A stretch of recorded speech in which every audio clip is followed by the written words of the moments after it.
And the final episode on What It Takes Radio of the interesting idea story on the transformation that we find in the story of Eric Liddell. And now the rest of the story of Eric and an invitation to enjoy the transformation. Greetings, ladies and gentlemen, and thank you for your time. And this is episode 5 of our series on Eric Liddell, and a story of just exactly, July 10th, 11th, 12th. Those were the days, 100 years ago to the date, when Eric Liddell celebrated, after many, many difficulties, the fact that he ran the 400-meter race at the 24 Olympics that he wasn't supposed to win, and he won gloriously, and went on to a life of service after that. Well, obviously, as the story said, he was a hero, and he could have, with his good looks, his intelligence, his education, and obviously his world-class athletic reputation, he could have had the proverbial ticket in post-war Great Britain. However, he did what he believed God had called him to do. He was going back to China, where he had lived as a small boy, the son of missionary parents, and that's what he did. And he was a teacher and taught a great many people throughout India. He also met one of his students who was a bit younger than him, but it turned out okay, and everybody was okay, and he married her and eventually had 2 children by her.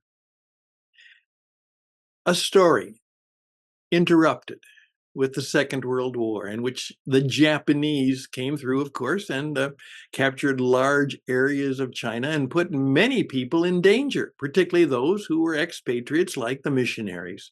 As a result of that, the story is that Eric Liddell made sure that his wife and his 2 children, and she was expecting, he put them on a boat and sent them back to Toronto, to Canada, where some of the origins of her family had been. And he promised, of course, that as soon as the war was over, that he would return and get them. And that was the plan.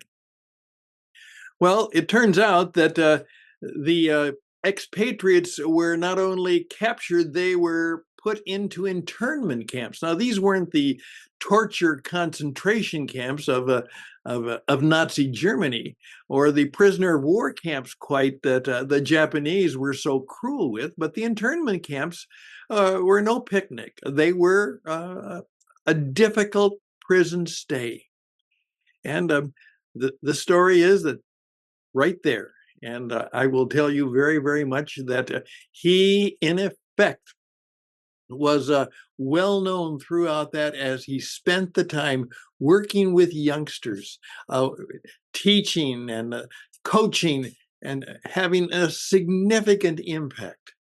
And I have a little bit of that story, which is, in effect, after that, a young woman who was educated by him, taught him, in effect, was so moved by her time with Eric Liddell, and she eventually married a doctor, and they established a missionary hospital in Taiwan, which eventually served hundreds of thousands of Chinese and Taiwanese people.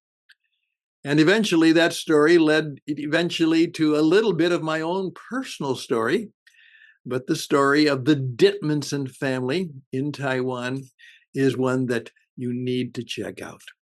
I also encourage you, now that you've been introduced to it, find all of the other things that are available. Actually, if you go into a search, there are many fine feature-length films and stories and documentaries about Eric Liddell. And I'll just let you enjoy the exploration. Just yesterday, the BBC put out an incredible story publication about what it was said, and I love the expression, the man who surrendered all to the cause of Jesus Christ, all to his missionary mission.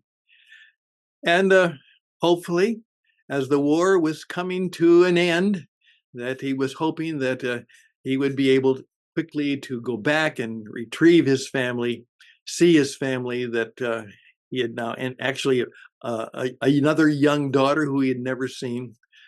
But all of a sudden, this strong, athletic man found that he was suffering from headaches, and something was slowing him down, but there wasn't really any real doctoring facilities there. Well, it turns out that Eric Liddell was suffering a severe brain tumor. And at the age of 43, in February of 45, he passed away. Never seen his family again, never seen his children. And at the early age of 43, passed on.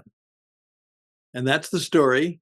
And you can find the rest of the story and more of the story, because what actually happened is that after his death, and because of his reputation and because of the great and wonderful work he had done in China, hundreds, thousands, and who knows in the story that then came out of Chariots of Fire, millions of people were profoundly influenced by the film and by the man, the mission, and the messages of Eric Liddell.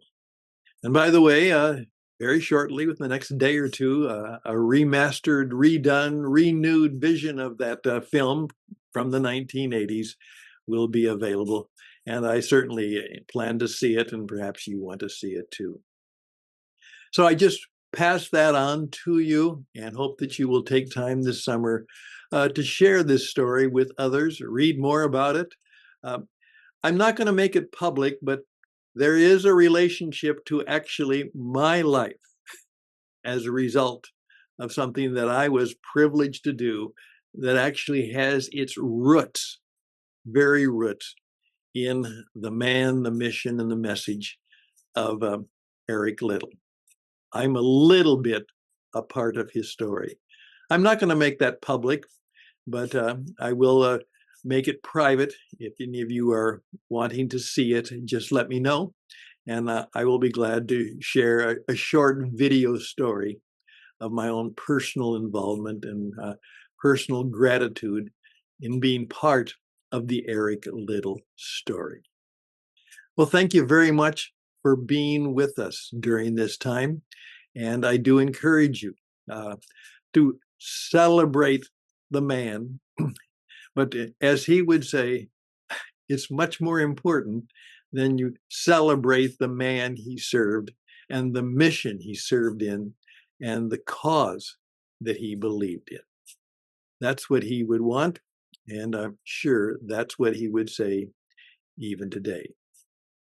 All the best and blessings to us all, and may we all thank the providence and the greatness and goodness of God for giving us the man, Eric Liddell. Blessings to us all, and may it go well with you. Till next time on Interesting Ideas, we'll press on, and we hope that you will join us. Till then, bye for now.